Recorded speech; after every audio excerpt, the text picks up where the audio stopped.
Shalom. Kahalo Yahweh Ba'Shem Yahushai Ba'Hashem Karadash Bakata.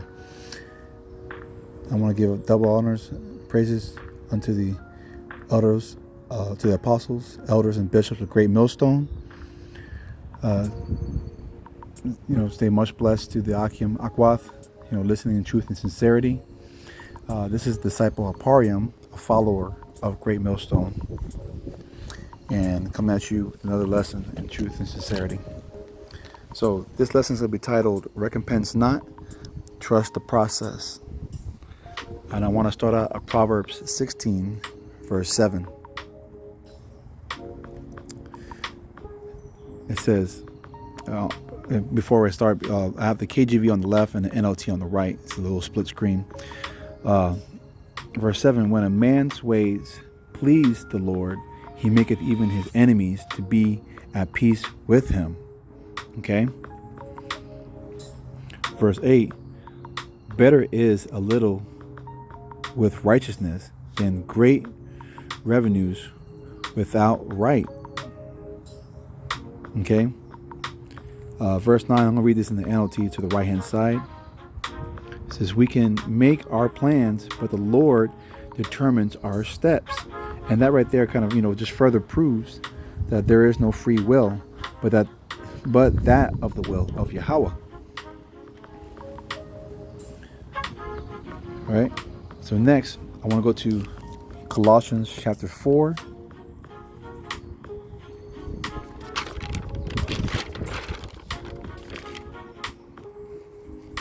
Just bear with me.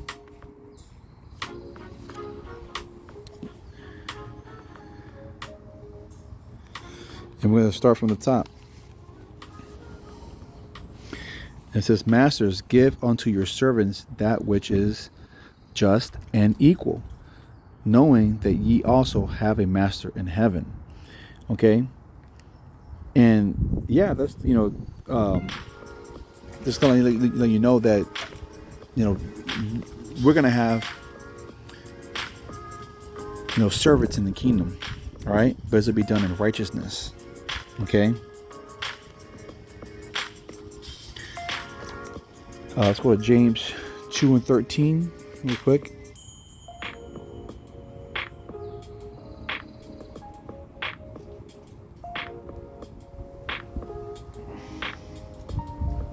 I want to read this in the NLT. It says, there will be no mercy for those who have not shown mercy to others. But if you have been merciful, Yahweh will be merciful when he judges you. Okay. And these devils, they haven't shown us any mercy. Okay. So what do you think is going to come of them? All right. And I'm talking about, Esau, Edom, the so-called white man.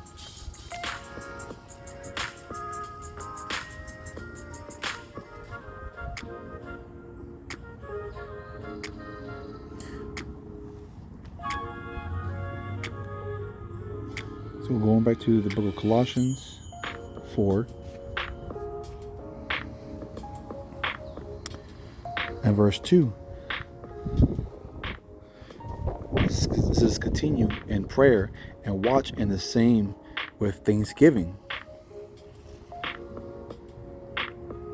And it's lucky. You know what? We're going to come back to Colossians, but I want to go to the law. This is Leviticus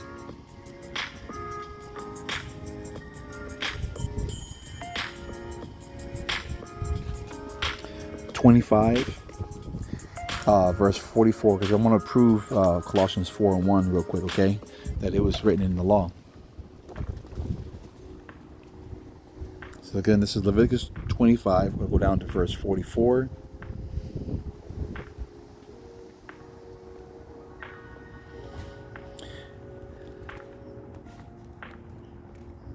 It says, both thy bondmen and thy bondmaids, which thou shalt have, shall be of the heathen that are round about you. Of them shall you buy bondmen and bondmaids. Okay, this is in the law. Verse 45. Moreover, of the children of strangers that do sojourn among you, of them shall ye buy, and of their families that are with you, which they begat in your land, and they shall be your possession. Okay? Verse 46. And ye shall take them as an inheritance for your children after you, to inherit them for a possession. They shall be your bondmen forever. But over your brethren, the children of Israel, ye shall not rule one over another with rigor, because we were a chosen people. Okay, and I'll get that later on. But this is going to be done in righteousness, because back then, you had a bondman or a bond woman 7 years, right? And you paid them their fair share of wages every day. Okay, that's also in the law. Before sundown, and Esau doesn't do that today. So therefore, we're slaves today. They hold your earnings. You gotta wait 2 weeks before you get paid. You in hell here. All right. And going back to being paid daily, that's Deuteronomy 24:15. So let's get it. At his day thou shalt give him his hire, neither shall the sun go down upon it, for he is poor, and setteth his heart upon it, lest he cry against thee unto the Lord, Yahweh Shem Shai, and it be sin unto thee. Okay? And you see it on the right side. It says you must pay them their wages each day before sunset, because they are poor and are counting on it. That's not done today. Okay? Therefore, this world is not made for our sakes. And you got all these people thinking that they could just build some sort of utopia, so-called, Negro, Black, Hispanic, Native American utopia here in Esau's world. You got yourselves fooled, okay?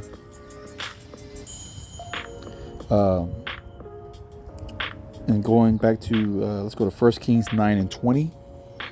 And this is just through the Spirit, because this came out last night in camp with the elders, and it's just a beautiful thing, and it was waxing on my mind. So, like Apostle Ramla says, hey, if it's on your dome, strike hot when the iron's hot, So that's what I'm doing, and call Haloyim Yahweh Bashem El Shai for that. All right. So 1 Kings 9 and verse 20. The points will be in 22. Oh, that's first. Salaki. 1 Kings 9.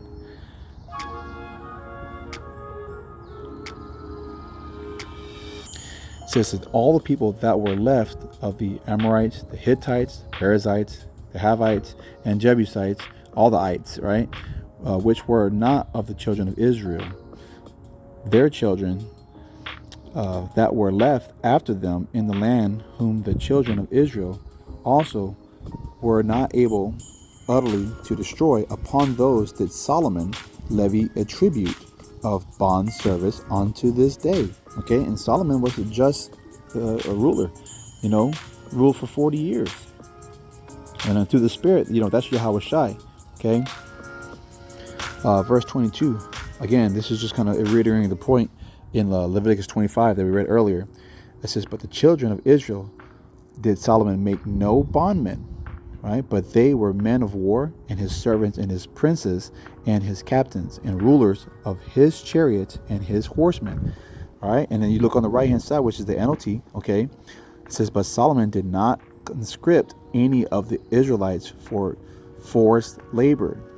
Okay? That's plain.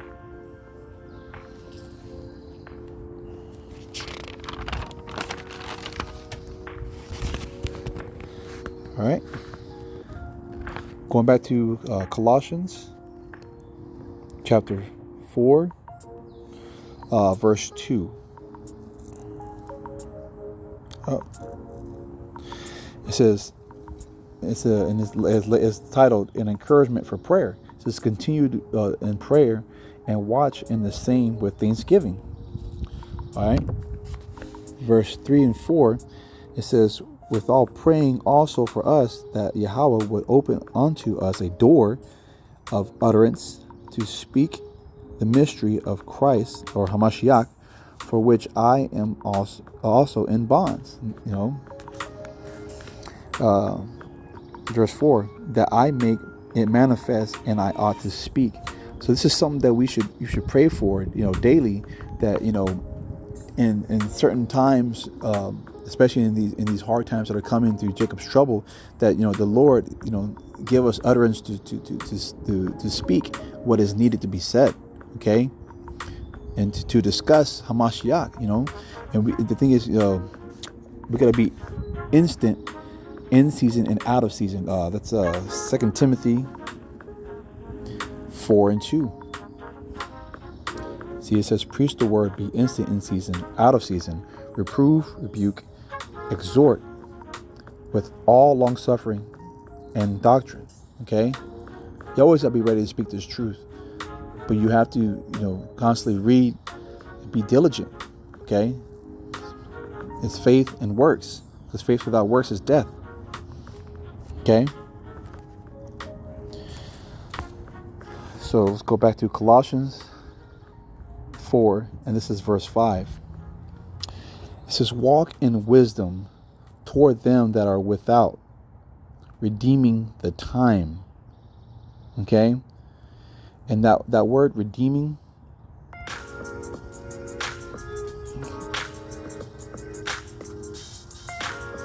is Strong's G 1805. Okay, and that G is for Greek, because remember, it was written in Hebrew and Greek, translated first. Okay, those were the languages of the time, and that word is ex agorazo. Okay, and so basically it's by payment of price to recover from the power of another, ransom, buy off. And who did that? It was Yahweh Shai. He did that for Israel. Because the covenant was first covenant was given unto Israel, not to everybody. Okay, and he died for that. Hamashiach, it says, freeing the elect from the dominion of the Mosaic laws at a price of his vicarious death. And that elect is Israel. Okay, I'm gonna pull that again, because I pulled this several times, but it's just for a learning purpose right here. Psalms 148. I want to say it's 14.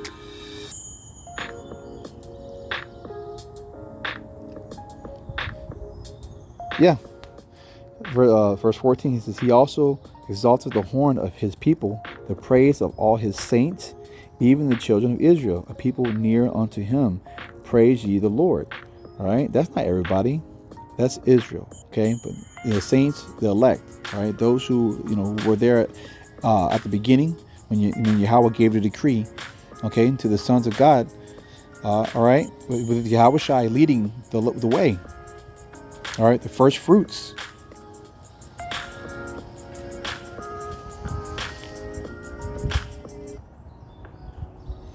All right, now going back to Colossians 4 and 6.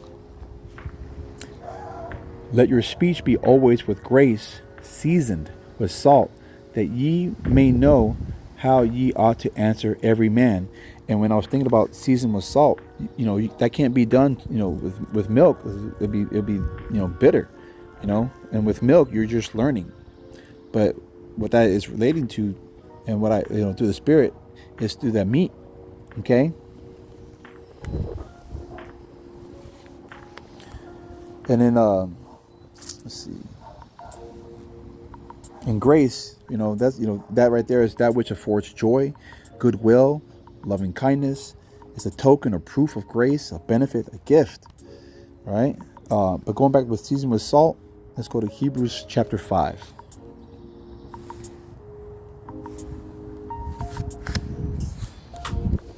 And this is verse 13 and 14. For everyone that uses milk is unskillful in the words of righteousness, for he is a babe. But strong meat belongeth to them that are of full age, even those who by reason of use have their senses exercised to discern both good and evil. Okay, and so this is going back to basically, you can't be seasoned unless you have or the meat to be skillful by reason to have your senses exercised to discern good and evil. Okay, so I'm going to go to Romans now, chapter 12, verse 17 and 18. It says, "Recompense to no man evil for evil. Provide things honest in the sight of all men." Okay? And the thing is, we got to trust in this process. We know what's coming. So, we got to be, what does it say? It says, harmless as a dove. It's like, let me go ahead and pull that real quick.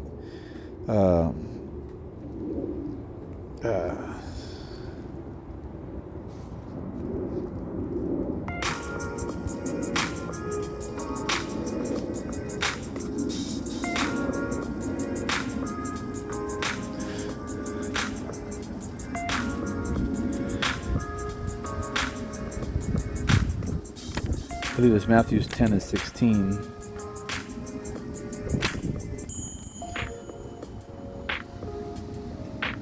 It says, I'll read the NLT right there. It says, "Look, I am sending you out as sheep among the wolves. So be as shrewd as snakes and harmless as doves." All right.